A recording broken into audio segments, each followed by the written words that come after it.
Allez, salut à tous, c'est Matt, on se retrouve aujourd'hui pour une vidéo pour la vidéo du dimanche, sans Tilt, puisque Tilt est occupé à son cours de claquettes espagnol, donc il ne peut pas être là aujourd'hui malheureusement, mais on va commencer la vidéo sans lui, c'est pas grave. Enfin, on va la commencer et la terminer même, avec un petit point Twitter. Bon, c'est une nouvelle qui est pas très bonne, désolé pour ça, mais il y a un Taïwanais, donc il y a un premier cas officiel de suicide qui a été recensé à cause de Luna, entre guillemets, donc un homme, un Taïwanais, a sauté du 13e étage après avoir perdu 2 millions de Luna. Qui sont transformés en 1000, hein, donc perte de millions en gros. C'est le premier cas vérifié de suicide, donc c'est quand même assez terrible. Ce que peuvent faire les marchés à certaines personnes, 2 millions, c'est énorme. Après, est-ce qu'il y avait all-in là-dedans? Je sais pas. Je sais qu'il y a beaucoup de gens aussi qui étaient sur Luna et en plus sur l'UST. Donc pensez à bien vous diversifier dans les projets parce que même un très très gros projet peut s'effondrer du jour au lendemain. Donc vraiment attention là-dessus. Petit et dernier rappel pour le tirage au sort de ce soir pour un NFT à gagner. N'hésitez pas, je vais faire le tirage au sort, je pense, vers 20h, 21h. Ou alors peut-être que je le ferai en live à 21h. Je vais peut-être faire ça d'ailleurs. Je pense que je ferai ça, ça peut être sympa. Donc voilà, puis on se fera une petite partie aussi en game, en direct. Voilà. On va passer du coup sur une autre info qui est donc le nombre d'adresses qui ont plus de 10 000 BTC qui montent. On a une augmentation, donc sans doute une accumulation. C'est Tils qui m'a envoyé ce graphique-là pour me dire tiens, c'est pour ton billet haussier. donc je vous la montre. Et effectivement, on voit que ça commence à un petit peu à accumuler. On avait déjà un bon... Ça commençait à pas mal monter ici, mais là on commence à retrouver des niveaux assez proches de 2021, début d'année 2021, quand on était quasiment au top. Donc c'est plutôt une bonne chose, ça commence à accumuler en gros depuis qu'on était ici au niveau du graphique. Donc c'est bien, c'est sans doute une bonne nouvelle. Après, encore une fois, c'est pas suffisant pour dire que BTC va remonter. Encore une fois, vous le savez, on va passer sur TradingView. Hop. TradingView. Du coup, la tendance est toujours baissière, même si on est dans un range sur du plus long terme. On est, je crois, à la 9e bougie, je crois. De suite qui sont rouges, on est à 8. 3, 4, 5, 6, 7, 8. On est sur la 9e, du coup, pardon. La 9e bougie rouge en hebdomadaire de suite. C'est un record, je crois.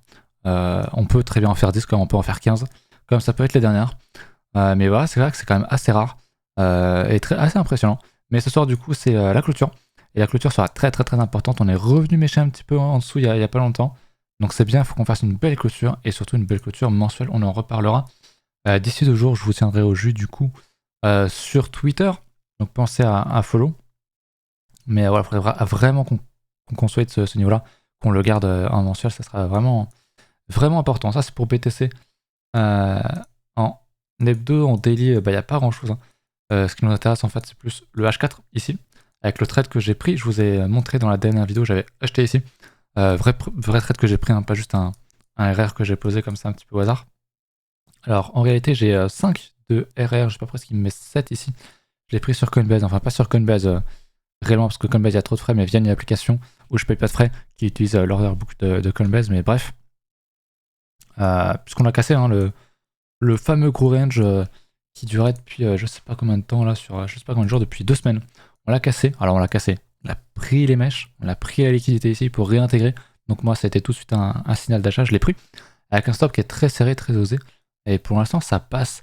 Par contre effectivement, si généralement, je vous l'ai déjà dit, généralement on va recasser à la hausse, on va rechercher l'autre burn du range assez rapidement, voire même du coup continuer le pump et aller casser tout à la hausse. C'est pour ça que j'ai pris un risk reward de 7 qui est sur un gros retracement.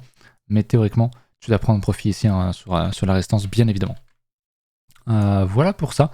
Par contre, hein, si on annule et qu'on revient faire un truc comme ça, là c'est terminé, je pense. On cassera définitivement ce niveau-là. Et on fera une clôture mensuelle très très sale. Si on fait ça, ça sera vraiment vraiment très très sale. Et ce serait vraiment pas très bon pour BTC et les cryptos de manière générale pour les prochains mois à venir, je pense. Voilà. Mais pour l'instant, on est toujours dans le range, donc il se passe rien. C'est assez terrible, mais il se passe vraiment rien. Au niveau de l'order flow, on a pas mal de positions qui s'ouvrent un petit peu. Alors ça va plus être sur le 15 minutes qu'on va pouvoir observer ça. Voilà. Est-ce que c'est des achats... Enfin, il y a autant d'achats que de ventes, vous le savez, mais est-ce qu'il y a plus une pression acheteuse que vendeuse? Je pense qu'il y a plus une pression acheteuse ici, parce que tout simplement le prix monte. Et quand tu vois un FOMO comme ça, quand on casse un niveau comme ça, et qu'il y a des positions qui s'ouvrent, c'est que c'est des gens qui FOMO en général. Donc je ne serais pas étonné de nous voir venir retracer un petit peu, pour venir liquider tous ces gens-là pour repartir à l'hausse pour la fin de la journée et pour la clôture hebdomadaire, pourquoi pas. Donc voilà, mais sinon, techniquement, toujours dans un range. Un funding qui est totalement inexistant pour moi, je l'ai déjà dit, je le redis, c'est une non-information.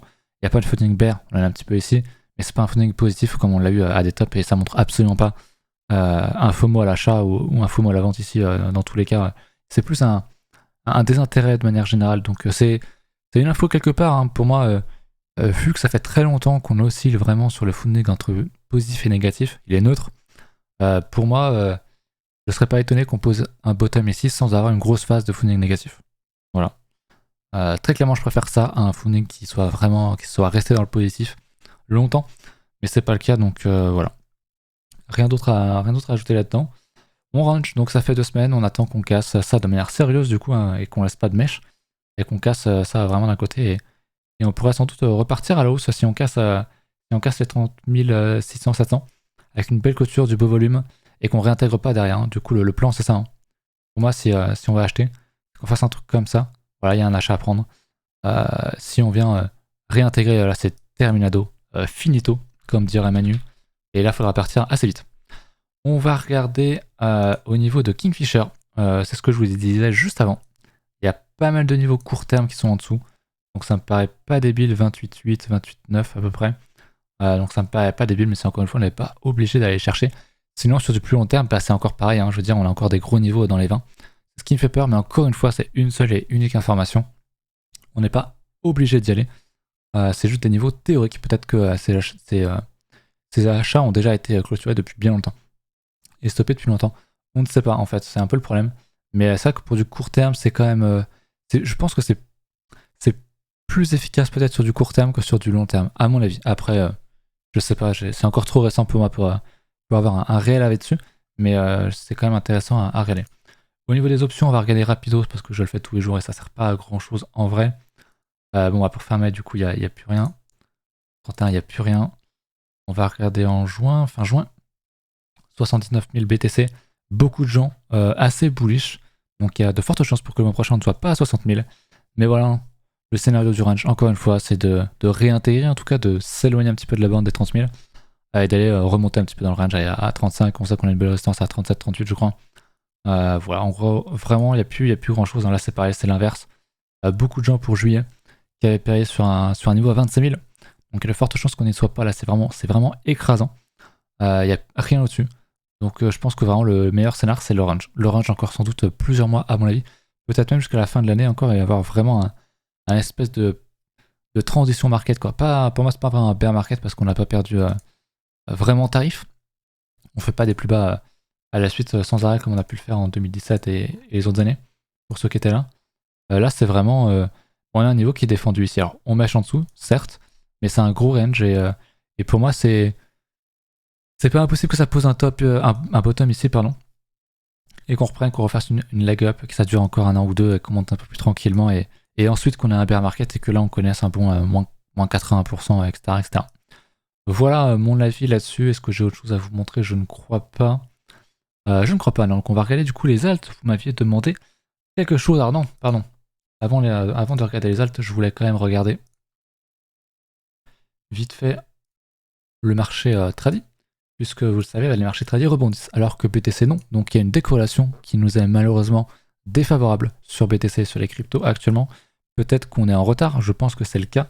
Je vous l'avais dit, un tilt avait posté un trade à l'achat sur le SP500 dans l'école, et qui pousse très bien, et je pense qu'il a sa première target ou sa deuxième target qui est en train d'être atteinte. Donc c'est plutôt un très beau trade. On voit que le Nasdaq aussi remonte. On voit aussi, si je regarde souvent les actions, crypto, donc Coinbase, MicroStrategy qui remonte aussi, ce qui n'est pas le cas, surtout Coinbase d'ailleurs, pour l'instant en tout cas. Pardon, je me suis gouré, c'était en haut. Surtout Coinbase. Et Coinbase avait pré-shot la chute. Alors est-ce que Coinbase serait pas en train de pré-shot la hausse? Je sais pas, c'est pas impossible. Donc assure, et de ce que je vois sur le H4 sur BTC, ça me paraît probable. Là honnêtement, si je devais me mouiller, je dirais qu'il y a 65% de chances qu'on casse sérieusement à la hausse plutôt qu'à la baisse. Donc ouais, je dirais 75%. Parce qu'on sait jamais, c'est toujours foireux, hein, les ranges, on prend la liquidité en haut, en bas. Mais je suis quand même plus haussier que baissier ici. Encore une fois, clôture hebdo, clôture mensuelle qui va être absolument primordiale. Et ça m'étonnerait pas qu'on fasse un beau mouvement à la hausse pour venir faire une belle close pour le 31, un truc comme ça. Peut-être pas aussi haut, mais au moins sauver le niveau des 30K, des 28K, etc. Voilà. Voilà pour ça, donc les marchés repartent. Je crois que ça commence à parler potentiellement d'un top de l'inflation. Donc ça pourrait être quelque chose d'assez favorable pour les marchés et donc pour BTC. Donc c'est plutôt bon signe. Voilà. On va regarder du coup pour de bon ce coup-ci. Les alts, on m'avait demandé. Du coup, le Mithril, ça fait très longtemps le Mithril. Je vois qu'il y en a qui sont encore dessus. Ça me fait un peu peur. Je sais plus où est-ce que j'étais sorti, mais il y a longtemps hein, maintenant que je suis sorti de ça. J'avais du short, pas short, pardon, prendre des profits. Et bah sur le 50 ou sur 61 points. Ouais, j'étais sorti ici, je crois, parce que je voulais pas attendre le gros niveau de résistance. Sur une charte très complète, là, il n'y a pas tout hein, sur TradingView. Mais je crois que j'étais sorti là et il y a encore des gens qui sont dedans. On avait fait un beau truc ici. Hein. On avait fait un beau range qu'on avait cassé à la hausse, avec un beau volume. Et malheureusement, on a réintégré derrière quand on fait ça. C'est pas très bon. Et là, on revient retester des gros niveaux. On a un ancien support ici, donc j'irai pas vendre ici très clairement, mais bon, ça dépend. Ah oui, il a pris moins 95%. Ouais, très clairement, c'est énorme. C'est vraiment énorme. Donc là-dedans, je chercherai plutôt un achat. On diverge, mais on a un signal qui a été donné ici d'achat sur les 3 jours, mais j'aimerais quand même voir un petit. Ça ressemble un peu à Coinbase, à MicroStrategy en vrai sur ces unités de temps là. Mais ouais, on est vraiment monté en mode escalier. On prend la liquidité et on est en train de faire un petit truc en H4. Bon, c'est du H4, hein, donc faut remettre les choses dans leur contexte. On est en train de former un truc, ça pourrait être sympa, ça pourrait être le début de quelque chose. Mais j'aimerais qu'on refasse un plus haut. Peut-être qu'on repasse au-dessus du Vegas H4 pour reparler d'une tendance haussière sur le Mithril et sur les alts. Et pourquoi pas racheter. Mais là, en l'état, c'est quand même très très compliqué de trouver un achat. J'irai pas prendre du temps là-dessus non plus, c'est beaucoup trop tard, hein, c'est vraiment trop tard. Donc rien à faire là-dessus pour du long terme, pourquoi pas racheter si vous aimez le projet ou quoi. Mais ouais, on est sur des niveaux. On est sur un niveau d'order block ici. Hein. La grosse bougie, enfin la petite bougie, qui a précédé un mouvement important. Et ici. Et donc c'est un order block bull que je le retrouve. Hop. Voilà. Donc bon niveau pour acheter, c'est un bon niveau. Après, c'est parce que c'est un très bon niveau qu'il faut le payer. Toujours pareil. Je sais que le EGLD est également sur ce niveau-là. J'en ai parlé. Je crois qu'il est en train de le casser. Donc preuve en est. Voilà. On va parler du FTX. Le FTX ou le FTT? C'était le FTX qu'on m'a demandé. Mais du coup, c'est le FTT. Puisque c'est le token de FTX qui s'appelle FTT. Bah c'est pareil. Il a la même gueule que les autres. Hein. Voilà, pareil. C'est order block. Hop, ce niveau-là. On reteste en fait les anciennes structures, donc c'est les bottoms, c'est les supports, mais il faudrait voir des signaux, et pour l'instant j'en vois pas honnêtement, j'ai regardé en hebdo. On est en train de diverger, mais c'est encore loin d'être confirmé, et ce que j'aimerais voir c'est une structure en daily. Si on commence à faire un truc genre comme ça en daily qu'on le casse, ok là je dis ouais, let's go, il y a un achat à prendre. Pour l'instant c'est vraiment très early. Alors si vous aimez le projet, alors je sais pas, parce que bon, FTX c'est quand même ultra solide. Il a pris combien? Il a pris moins 70%. Pour DCA, c'est pas mal, même si encore une fois, je vous invite à regarder la vidéo sur le DCA. C'est pas la solution magique à tous vos problèmes, parce que si on reprend encore moins 70%, admettons, ça nous amène ici. Et ça fait en gros un bon moins 90%. Et c'est pas impossible que FTX prenne moins 90%. Même si c'est un très bon exchange, qu'il y a de l'avenir et tout. C'est juste qu'on a une énorme hausse très organique. Et il faut qu'on corrige. Alors soit on va faire un gros range ici, ce qu'on est en train de faire. Soit généralement quand on a un mouvement vraiment qui est aussi une très grosse bulle, on fait un truc comme ça, et on crève. Et on repart ensuite plusieurs années derrière. Donc voilà, donc attention à vous détacher fondamentalement de vos projets, de vos tokens. C'est pas parce que c'est bien que ça va remonter indéfiniment. Ça suit le marché et la psychologie de marché. Et si ça monte en flèche, bah forcément, il y a de fortes chances pour que ça redescende en flèche également. Donc attention là-dessus. Mais très clairement, je serais beaucoup plus serein à DCA, FTX, que le Mithril par exemple, ça c'est clair. On avait le TRX aussi, le bon vieux TRX, on va mettre USD ou USDT, voilà ici. TRX qui est pas mal du tout, hein. Je veux dire en hebdomadaire, il n'y en a pas beaucoup les alcons cette tranche là. Hein. TRX qui consolide, ouais, il a pris combien lui max? Il a pris moins 76% et ça s'est fait de manière très rapide en quelques semaines, donc c'est intéressant, j'aime beaucoup ce qu'il fait. On est dans le Vegas hebdo, alors là on l'a pas tout parce qu'on n'a pas tout l'historique, mais on imagine bien que ce niveau-là était dans le Vegas qui est ici, qui est en train de se dessiner. Et ce qu'on a ici, c'est quelque chose quand même intéressant. On a une structure qui est en train d'être faite, qui a été cassée, qui a été retestée. Donc pour moi, il y avait un bon achat à prendre sur le retest, et c'est sans doute encore un bon achat ici.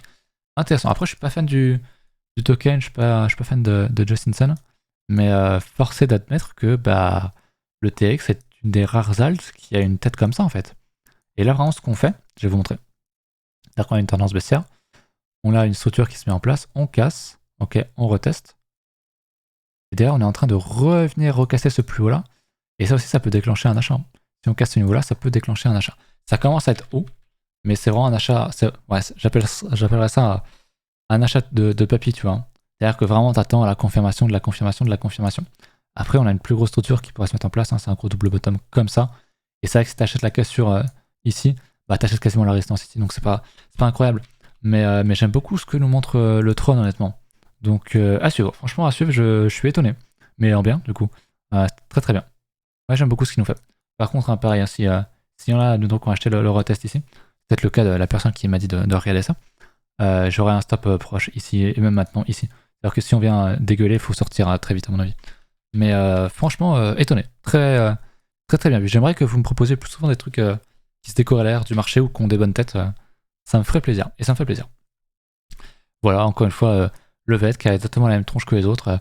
Order block bull, voilà, c'est un niveau, mais c'est tout, c'est pas suffisant pour le payer. Après, on a quand même de bonnes vagues, hein. Bonnes vagues de descente. On meurt à petit feu, on est en train de diverger. Je vais vous montrer ici. On a une double divergence qui est en cours. Donc ici, on a le momentum qui monte. Je vais plutôt prendre des flèches. Je vais avoir des flèches quelque part. Voilà. On a donc le momentum qui fait un creux ascendant, alors que le cours nous fait un creux descendant sur ces mêmes niveaux. Et on refait la même chose ici. On refait un plus bas sur le cours, alors que le momentum refait un plus haut. Alors certes, on n'a pas eu de retour à zéro, on n'a pas eu de cycle, même petit, aussi entre temps, mais moi personnellement je vais prendre en compte, surtout qu'on en a une grosse avant. Donc c'est cool, si on nous fait un petit truc comme ça là, ça pourrait être sympa avec une petite structure, un truc, oula, peut-être pas autant, mais si on fait un truc comme ça, ouais, il y aura sans doute un achat à prendre sur le VET, mais ça a confirmé, encore une fois, c'est à confirmer, et ça se met en place petit à petit. Après, voilà, si c'est un grand fan du projet, commencer à descendre sur moins 90%, c'est pas mal, mais il faut y aller vraiment avec des petites sommes, hein, parce que pour l'instant, bah, y a rien, c'est très early, et encore une fois, on a pris moins 90%, rien n'interdit de reprendre moins 90% en fait, et de revenir sur des niveaux de début de cycle à mars 2021, rien ne l'interdit. Donc c'est bien de payer des gros niveaux, c'est bien de voir des gros niveaux et d'avoir des signaux dans ces gros niveaux pour prendre un trade. Mais c'est pareil si on va regarder en daily. Ouais, en daily, on a quelque chose qui se prépare, j'aime beaucoup. On a une structure hein, comme ça. Si on casse ce niveau-là, pourquoi pas acheter?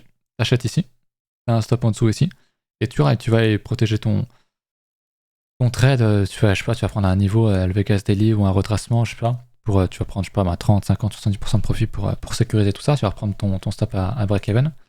Et puis voilà. Et tu vas laisser courir le reste si besoin. Par contre, en daily, on a de la div aussi, j'avais pas vu. On a une bonne divergence qui a été validée ici. En plus, quand le momentum recroissait un petit peu, donc on a eu un signal ici qui était un peu tard, mais c'était en nature retracement, tu avais un bon achat. Donc ouais, j'aime bien ce qui se passe sur certaines altes, honnêtement.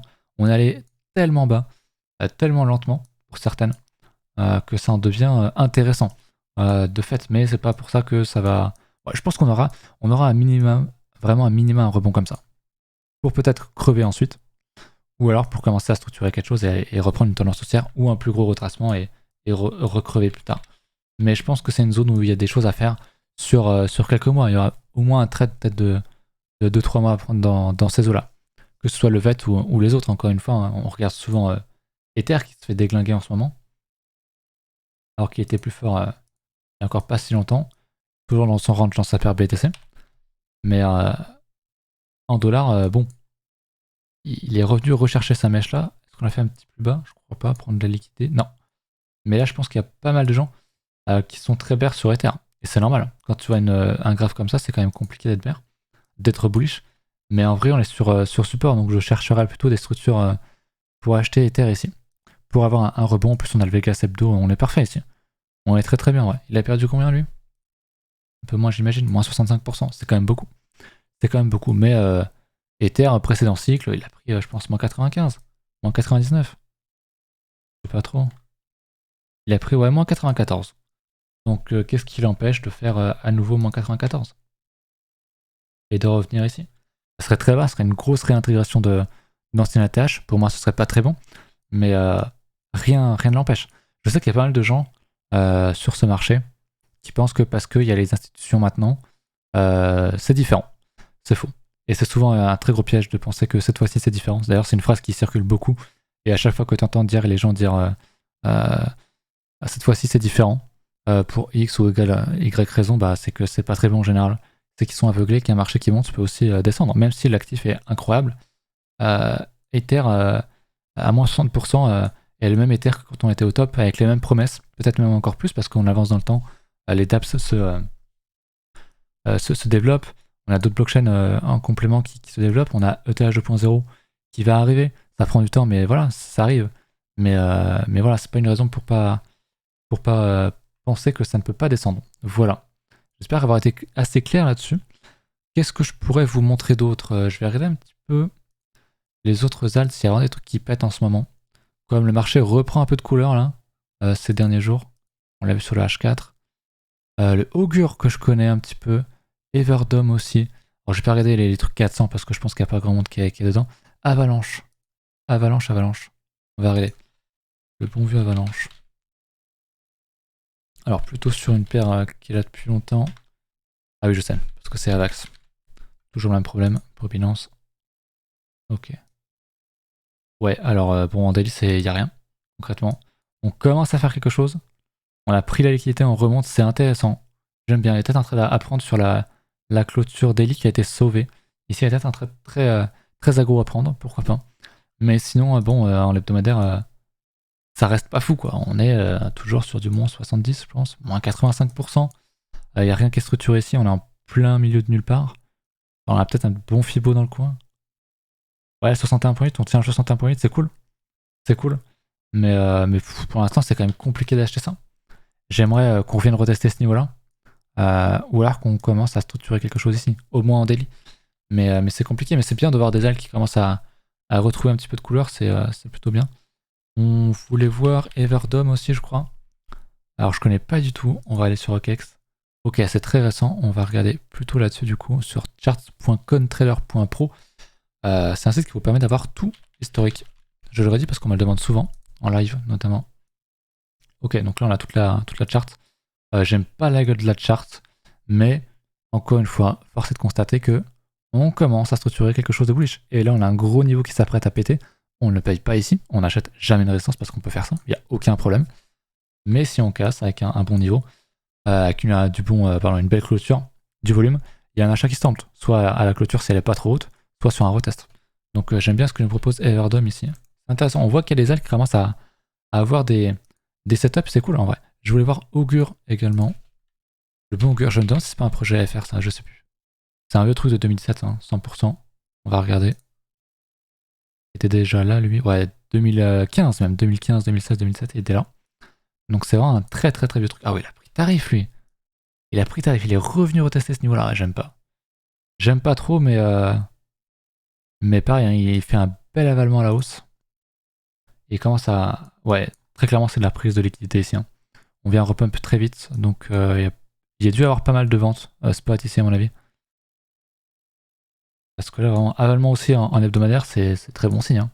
Très bon signe. Mais pour moi, il n'y a pas forcément de setup là-dedans à y voir, mais c'est compliqué. Hein. C'est compliqué parce que retester encore un niveau comme ça, quand tu as fait un tel breakout, c'est compliqué honnêtement. C'est vraiment compliqué. Je suis pas trop fan de ce genre de truc. Après, s'ils commencent à structurer des choses pour nous faire ça, bon bah ok, il y aura sans doute un achat à prendre. Mais là, comme ça, pour moi, c'est un peu prématuré. Mais voilà. De bonne augure. Sans faire de mauvais jeu de mots. Voilà. Qu'est-ce qu'on a d'autre? Est-ce qu'on n'a pas un truc top 100 ou top un peu en dessous? Rien de bien fou. En vrai, c'est plus des mid-cap qui pètent là, j'ai l'impression. Assez étonnant. En général, c'est parce que Ether a une sale gueule, je pense. Parce qu'Ether a une sale gueule, je pense que ça a pas mal de difficultés pour les majors à se relever pour l'instant. Mais si les mid-cap bougent, c'est plutôt bon signe. Mais en tout cas, encore une fois, même sur Ether, la clôture mensuelle va être déterminante. Il reste 2 jours. Et si on tient pas ce niveau-là, ça pue. Si dans 2 jours, on close ici, pour moi, c'est la fin des haricots, quoi. J'ai déjà dit, je le redis, mais on est vraiment sur le plus bas pour rester potentiellement bullish. On est en range, encore une fois. Mais il faudrait vraiment qu'on close sur ce bas de range. Et voilà. Encore une fois, sur BTC, c'est exactement le même topo. J'attends beaucoup de ce range H4 quand il va casser. S'il casse en bas, faut se barrer du marché. S'il casse en haut, ça peut être intéressant de commencer à regarder les alts. Après, il faudra être assez vif parce que s'il casse en haut et qu'il réintègre par la suite, ça serait vraiment pas très bon. Là, je pense vraiment que, je donne mon avis vite fait, je pense vraiment qu'on va avoir un très gros momentum. Ça fait 2 semaines que je dis ça, me direz-vous, c'est vrai. Où est-ce que je suis Je me suis gouré, j'aurais pas dû changer de chart ici. C'est pas celle-là, je crois. C'est la chart de Bitstamp. Voilà. On prend de la liquidité, on sauve la clôture. On va sans doute sauver la clôture, peut-être hebdomadaire, mensuelle, pardon. Et en principe, derrière, on est censé voir un truc comme ça à minima pour piéger ceux qui shortent là, pour se piéger ceux qui ont vendu, pour les refaire rentrer ici, éventuellement ceux qui auraient survécu. Et derrière, pour les mettre un petit peu normal, ils vont revendre là, et on va repumper, on va faire une structure, machin, vous connaissez. Bon, c'est très théorique, on fera évidemment pas ça, il y a très peu de chances. Mais voilà un petit peu ce que je vois encore une fois, les ranges sont là pour sortir les gens du marché. Vous le savez, ici on avait beaucoup de shorters, un funding extrêmement négatif. Ça shortait. On l'a tout avalé à la hausse. Ici, ça criait à Bitcoin à 100 000, au million, etc. Déviation, on dézingue tout. Et là, on sort les gens sur une mèche. Et peut-être, mon scénario, c'est juste qu'on vienne rejouer un range. Et au final, depuis un an, Bitcoin n'a rien fait. Il est en range entre deux burns. Et il n'y a pas de tendance depuis un an. Tendance de fond, bien sûr, parce qu'en H4, en daily, il y a des grosses tendances. C'est un range qui est quand même très volatile. C'est pas souvent qu'on voit ça. Sur du 100%. Mais concrètement, il se passe rien. Le but, c'est d'allonger ce range, de sortir les gens en bas, en haut, puis à nouveau en bas, puis à nouveau en haut, etc. Et faire en sorte qu'il y ait de moins en moins de volume, qu'il y ait de moins en moins de gens intéressés pour commencer à restructurer après avoir vidé le marché. Voilà. C'est le but du range. On en parlait déjà quand on était là, on disait qu'on était sans doute dans un range parce qu'on anticipait déjà la hausse. Et je sais qu'on s'était fait tacler en disant qu'on était dans un range et qu'on allait sans doute retoucher ce niveau-là parce que là, franchement, ça shortait tellement qu'on se disait, bon, on va forcément faire une belle remontée, que ça sera du coup du trading range hebdomadaire. Et on l'a fait. Et je pensais pas honnêtement que ça allait durer aussi longtemps. Je pense pas que Silt non plus. Mais c'est une nouvelle phase de marché et c'est cool. En fait, c'est très bien. Donc je vous laisse là-dessus. Je vous dis rendez-vous ce soir 20h, 21h pour un petit live Twitch peut-être. On va se faire un petit peu de poker en ligne sur Solana. Donc préparez vos wallets. C'est une toute petite game avec 0,05 sol. Donc c'est vraiment ridicule. C'est juste pour passer un bon moment. Et puis on va refaire un petit tour sur le marché bien évidemment. Allez, je vous dis à tout à l'heure. Salut.